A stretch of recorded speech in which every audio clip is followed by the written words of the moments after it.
Hello friends, welcome back to my YouTube channel be knowledgeful study of IGNOU. आज की इस video में हम MPSE 008 जो state politics in India book है उसका यूनिट 3 करेंगे। पिछली दो वीडियोस की आई थी, यूनिट 1 और यूनिट 2। अगर आपने वो नहीं देखी तो लिंक डिस्क्रिप्शन में जाके देख लीजिए। इस वीडियो को स्टार्ट करने से पहले अगर आप चैनल पर नए हैं तो चैनल को सब्सक्राइब कर लीजिए और बेल आइकन को प्रेस कर लीजिए। और यह वीडियो का पार्ट 1 होगा, आगे इसके और भी पार्ट्स आएंगे, वो जल्दी ही अपलोड हो जाएंगे। स्टार्ट करते हैं इस चैप्टर के इंट्रोडक्शन से। भारतीय विविधताओं की प्रकृति व राष्ट्रवादी प्रतिक्रियाएं। जैसा हमने यूनिट 1 में पढ़ा था कि भारत में अलग अलग विविधताओं वाला देश है, जहाँ पर जाति अलग है और धर्म अलग है, भाषाएं अलग हैं, अलग अलग जनजातियां हैं, ये सब है। इसी पर इस चैप्टर में बताया गया है कि जाति, अस्पृश्यता और दमनकारी विविधताएं और धार्मिक विविधता के साथ सांप्रदायवाद, भाषा एक रूपता और या फिर उसकी अनेकता, जनजातीय विद्रोह, समीकरण और सुरक्षित रखना, यह सारी चीजें भारत की विविधताओं की नेचर की उसमें डिस्क्राइब की गई है। और इसमें राष्ट्रवादी प्रतिक्रियाएं क्या क्या रही थी, तो इसमें सबसे पहले ये था कि नेहरू पंडित जवाहरलाल नेहरू जी ने यूनिटी इन डाइवर्सिटी, अनेकता में एकता के बारे में देखा। और 1937 में कांग्रेस के आम चुनावों में उन पूरे भारत में उन्होंने भ्रमण किया और देखा कि प्राकृतिक व सांस्कृतिक विविधता को हर जगह देखी जा रही है। भौतिक रूपरेखा के साथ साथ लोगों की शारीरिक आकृतियों में और उनके सांस्कृतिक रीति रिवाजों पर धार्मिक भिन्नताओं में। लेकिन इस विविधता के मूल में उन्होंने एकता के स्वप्न, जिसे हम ड्रीम ऑफ यूनिटी भी कहते हैं, की झलक देखी थी। एकता मान्यता व प्रथाओं के भारे मान्यकरण में नहीं दिखाई पड़ती थी, वरन कुछ गहराई छिपी थी। यह कुछ अलग तरह से थी, डीपेस्ट थी ये। ड्रीम ऑफ यूनिटी बौद्धिक एकता ना थी, बल्कि अनुभव की जाने वाली एक भावात्मक एकता थी। इस एकता को फील नहीं किया जा सकता, यह एक इमोशनल यूनिटी थी। उस समय यह बात जानने वाली थी कि क्या यह एकता वाकई संसार में कई विद्वान थी। यह महत्वपूर्ण रूप से ध्यान देने की है कि नेहरू ने एकता के स्वप्न के बारे में लिखा, किसी भी स्वप्न की भांति जिसने हमारी ओर से सक्रिय परिकल्पना और प्रयास के लिए किया। नेहरू की ही तरह अधिकतर राष्ट्रवादियों ने ही इस एकता को देखा और इसका एक सपना देखा, लेकिन सभी सपनों की तरह उनका सपना राजनीति की वास्तविकताओं द्वारा निरंतर अवरुद्ध, विकृत आकार प्रदान किया गया, डिस्टॉर्टेड, इंटरप्टेड और शेप्ड किया गया था। इस यूनिट के टाइटल को डिफाइन करें तो पहला है विविधता, पर सामान्य प्रयोग में विविधता को वैरायटी और डिफरेंस के अर्थ में लिया जाता है। विविधता हर जगह पाई जा सकती है, जैसा कि नेहरू ने अनुभव किया था कि प्राकृतिक दृश्य से लेकर सांस्कृतिक रिवाजों तक।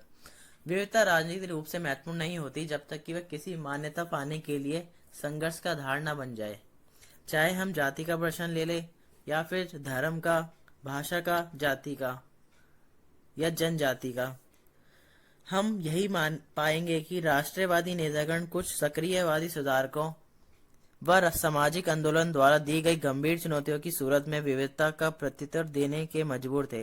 दूसरे शब्दों में हम यह कह सकते हैं कि जब अंबेडकर ने अलग निर्वाचन मंडलों के माध्यम से सामाजिक अर्थ पर जोर दिया था, तो गांधी पर एक राजनीतिक अर्थ में जाति के प्रश्न की छानबीन करने के लिए दबाव डाला गया था। निसंदेही गांधी अंबेडकर से मिलने से पूर्व जाति के साथ एक नैतिक अर्थ में व्यवहार करते थे, न कि एक राजनीतिक अर्थ में। इसी प्रकार हम कह सकते हैं कि जब मुस्लिम लीग ने एक अलग राष्ट्र के लिए मांग उठाई थी, तो कांग्रेस नेताओं ने धार्मिक विविधता या फिर अलग धर्म विषयक राजनीतिक अर्थ में विचार करने पर, क्योंकि राष्ट्रवादी प्रतिक्रिया का निहितार्थ सिर्फ यही नहीं होता कि नेतागण विविधता के बारे में किस प्रकार सोचते थे, बल्कि यह भी होता है कि कुछ करना पड़े ताकि विविधता व भिन्नता को मान्यता मिल सके। ऐतिहासिक रूप से जाति समूह व धार्मिक अल्पसंख्यक वर्गों ने राष्ट्रवादियों को शुरू से ही कड़ी चुनौती दी थी, उनसे नियमित रूप से निपटना पड़ा था। भाषा व जनजाति अधिकांश सबसे ज्यादा राष्ट्रवादियों की जानकारी में कुछ कुछ हाशिए पर ही रही है। नेक्स्ट टॉपिक है हमारा जाति अस्पृश्यता और दमनकारी विविधता।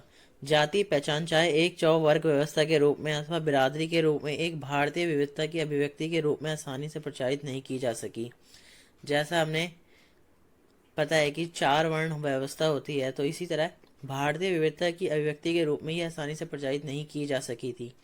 लेकिन इसको 20वीं सदी के शुरुआती वर्षों तक एक सुव्यक्त राष्ट्रवादी अभियान का विषय नहीं बनी।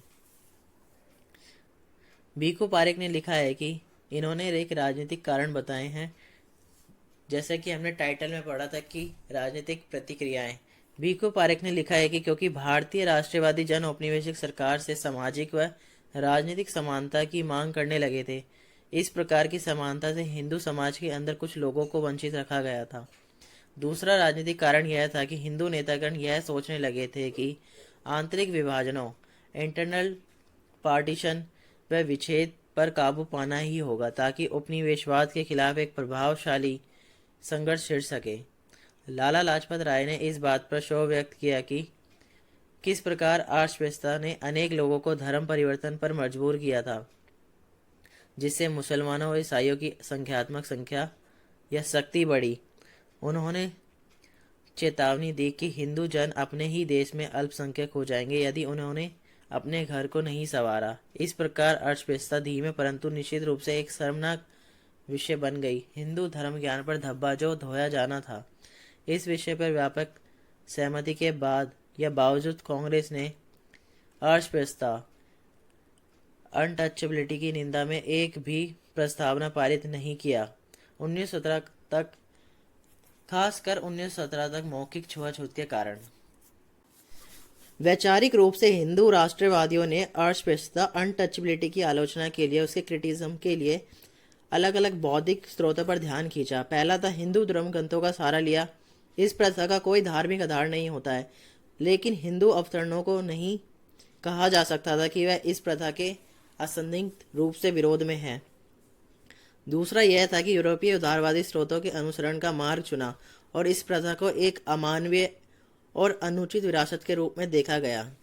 इसी के साथ नेहरू ने उदारवादी विरोध जताया जब उन्होंने दावा किया कि जाति पहचान कुछ समूहों के मुख्य धारा से निष्कासन और दमन की ओर प्रवृत्त करती है और सभी में योग्य और उत्कृष्टता के अनुशीलन को करती है। लिबरल दृष्टिकोण की सर्वाधिक उच्छेद आलोचना अम्बेडकर ने शुरू की थी। इसका फर्स्ट पॉइंट है, जाति हिंदूवाद का एक अभिन्न हिस्सा है। Caste is a integral part of Hinduism.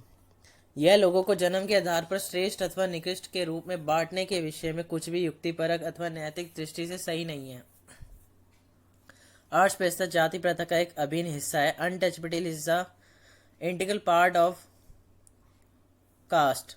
इनमें से किसी को भी आसानी से नहीं सुधारा जा सकता, बशर्ते स्वयं धर्म में कोई बड़ा फेरबदल ना हो। अंबेडकर ने याद दिलाया कि शंकर अथवा रामानुज जैसे प्रबुद्ध एनलाइटेंड संतों और मनीषियों सीयर्स ने कभी सामाजिक असमानता इनइक्वालिटी की आलोचना नहीं की, उनका कभी क्रिटिसिज्म नहीं किया, सिर्फ ईश्वर के समक्ष असमानता की निंदा की। अंबेडकर का जी जान से इस प्रश्न को हल करने का प्रयास और उनका अनंतः हिंदूवाद से पलायन इस संबंध में प्रभावकारी है। जैसा कि हम जानते हैं कि डॉक्टर बी.आर. अम्बेडकर ने अपनी मृत्यु से पहले या उनके कुछ वर्षों पहले ही बौद्ध धर्म को अपनाया था, जिसे हम बुद्धिज्म भी कहते हैं। नेक्स्ट है हमारा, गांधी जी ने खुद बहुत बार जाति एवं पदानुक्रम हायरार्की, जाति एवं छुआछूत, कास्ट एंड अनटचेबिलिटी के बीच भेद करने का प्रयास किया था और निष्कर्ष निकाला था कि जाति को चले जाना ही होगा। Caste had to go. क्या गांधी जी ने अपनी खुद की गतिविधियों में उच्च जाति पूर्वाग्रह बायसनेस पर पूरी तरह से विजय पा ली थी? दिलीप मेनन अपनी त्रिवेंद्रम यात्रा के विषय में गांधी जी के भाषण सफाई और शराब जैसी बुराइयों से परहेज रखने के लिए निचली जातियों से की गई अपीलों में अटे पड़े हैं। नेक्स्ट, उत्तर भारत में शुद्धि सभा काफी लंबे समय तक चलती रही थी। एक तरह से सफाई पर यह जोर शुद्धता एवं प्रदूषण वाली ब्राह्मणवादी सनक पर ध्यान खींचता है। निसंदेह गांधी जी ने त्रिवेंद्रम के उन रूढ़िवादी नंबूदरी पंडितों के मुकाबले अधिक प्रगतिशील थे, जो चाहते थे कि अछूत जन भी उन्हीं के रास्तों का प्रयोग करे। लेकिन गांधी जी ने छुआछूत को मुख्य रूप से हिंदू जाति के एक पाप के रूप में देखा, जिसके लिए उन्हें प्रायश्चित करना होगा। यही कारण है कि उन्होंने अपने हरिजन उत्थान कार्यक्रम में हिंदू जाति को शामिल किया, ना कि छुआछूत को। भीखू पारेख ने लिखा है कि गांधी जी ने एक राजनीतिक स्तर, पॉलिटिकल लेवल तक किसी नैतिक, मॉरल और धार्मिक आयाम से परे कभी भी जाति के प्रश्न को नहीं उठाया। यह बात 1932 के पूना अनशन पर पड़ती है। नेक्स्ट है हमारा जातिवादी प्रवृत्तियां राष्ट्रवादी आंदोलन में अन्य स्तरों पर भी बनी रही थी। नेशनल मूवमेंट्स में जातिवादी अलग अलग लेवल पर बनी हुई थी। जैसे कि रंजीत गुहा ने कहा कि अनेक गांवों में उनको, जिन्होंने स्वदेशी अथवा असहयोग आंदोलन, स्वदेशी और नॉन कॉपरेशन में भाग नहीं लिया, सामाजिक बहिष्कार झेलना पड़ा। इसी कारण उन्हें राष्ट्रवादी लोग एक सैद्धांतिक स्तर पर जाति को छोड़ते जा रहे थे और व्यवहारिक रूप में वह जाति अनुमोदनों पर भी निर्भर रहे। यदि किसी ने लिवरपूल नमक का प्रयोग किया तो सामाजिक बहिष्कार का सहारा लिया जाता। लिवरपूल नमक एक पिंक कलर का नमक होता है जिसे सेंधा नमक भी कहा जाता है। अथवा यदि कोई व्यक्ति स्वदेशी आंदोलनों में शामिल नहीं होता तो उसे नाई या धोबी की सेवाओं से वंचित कर दिया जाता था और इन पेशेवर लोगों की सेवाओं के बिना किसी हिंदू और अशुद्ध ही बताया जाता।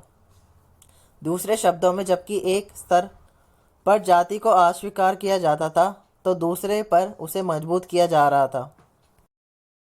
राष्ट्रवादी संलाप में पैतृकवादी स्वर ने इस तथ्य को झुठला दिया था कि राष्ट्रीय आंदोलन के दौरान निम्न जातियां अपना एक हक विभिन्न स्तरों पर कायम कर रही थी। दक्षिण में ईवी रामास्वामी नेकर, जिनको बाद में पेरियार या बड़ा आदमी के रूप में जाना गया, बिग वन, ने गैर ब्राह्मणवादी आंदोलन को उग्रवादी और वामपंथी दिशाओं में मोड़ दिया था। इस तरह के आंदोलन में बड़ी संख्या में लोग मंदिर प्रवेश, शादियां संपन्न कराने वाले पुजारियों आदि को अस्वीकार करते जा रहे थे। कई बार नीचे से उठे आंदोलनों में राष्ट्रीय आंदोलन को दूसरी दिशा में मोड़ने का प्रयास किया और उसे तेज किया।